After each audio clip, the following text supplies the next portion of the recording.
Anunnaki Genesis by Gerald. Act 2, Scene 20. On board Enki's aircraft en route to Shimti Temple, South Africa.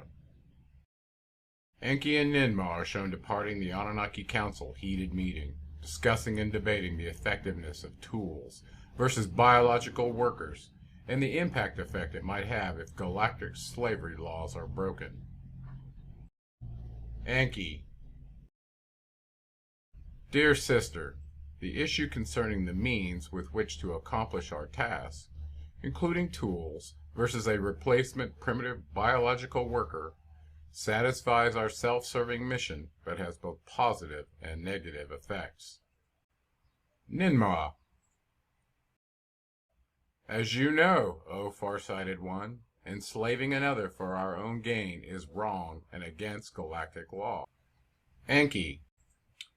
I have been given the intelligence from the Creator of all to modify genetic code, for good or ill at my choosing. As for slavery, I do agree that it is wrong. To use another against their free will choice, which brings up the issue of awareness and consciousness as it relates to this concept of a hierarchical relationship.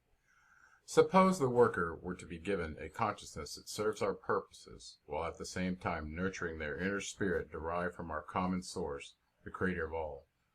Suppose further that the genetic code were designed with a temporal component that allowed a sequence to progressive advances in consciousness, such that the primitive worker is provided a path to ascend to the highest state of their genetic archetype, a form of built-in spiritual latent DNA trigger circuits that have various energetic, chemical, and broadcast symbolic logos as triggers prevalent here on the earth.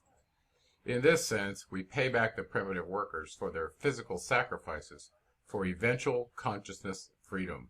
Call it a jumpstart program, if you will. Ninmah. I understand your complex genius mind, brother. Is this a way for you to subversively establish the civilization you have long dreamed of, one modeled like that of our ancestors pursued before the Dark Brothers perverted our ancient, lost, or forgotten sacred ways? Enki. Knowingly or unknowingly, you have answered your own question, dear sister. Let me explain further my views on temporary enslavement, as it will certainly be deemed. You cannot compare the inequity and barbaric mindset of enslaving cultures and religions to what we are doing and manifest here with our civilizing protecting mission to Earth.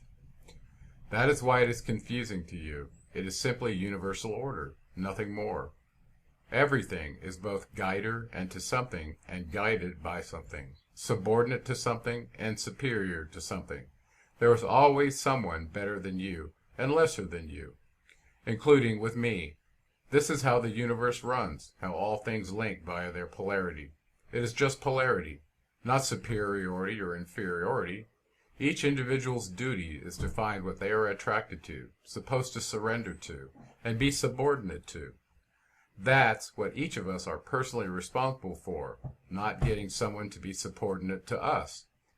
Then, once we find our proper place, our proper subordination in the great scheme of things, then whatever is meant to do that with us in the infinite link of the universe will do it, of its own accord. I am subordinate, unfortunately, only to the universal spirit, the Creator of all.